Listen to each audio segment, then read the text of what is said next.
Môre julle.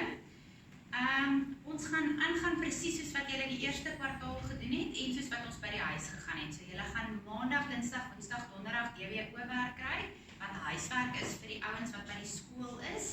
En dit is werk wat jy by die huis maar net doen as jy by die huis sit. En dan gaan ek elke dag met julle platinum werk doen. Juffrou gaan by die skool kyk dat almal 'n platinum boek het, sodat die dae wat jy by die huis is, dat jy uit jou boek uit kan werk by die huis.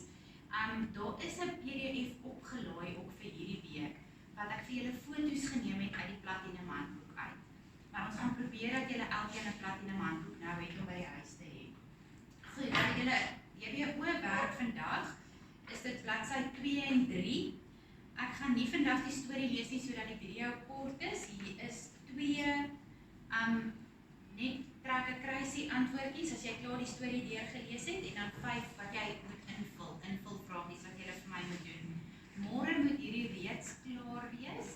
As julle van julle huiswerk nie gedoen het nie, behoort ons hierdie week het ons min werk in die klas. So as ons dubbel periodes het, dink ek hierdie week gaan julle tyd kry om julle DWO werk sommer in die klas ook te doen.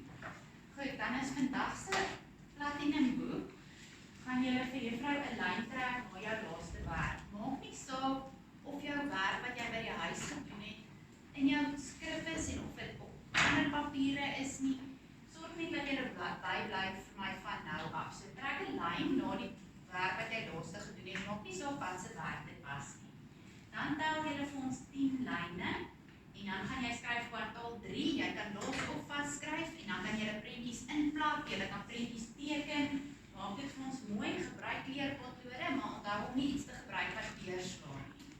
Dan gaan julle weer 'n lyntjie trek, 'n lyntjie ooplos en vir ons skryf idiome, bladsy 110 die datum en vir my hierdie 7 idiome bo op bladsy 110 neerskryf.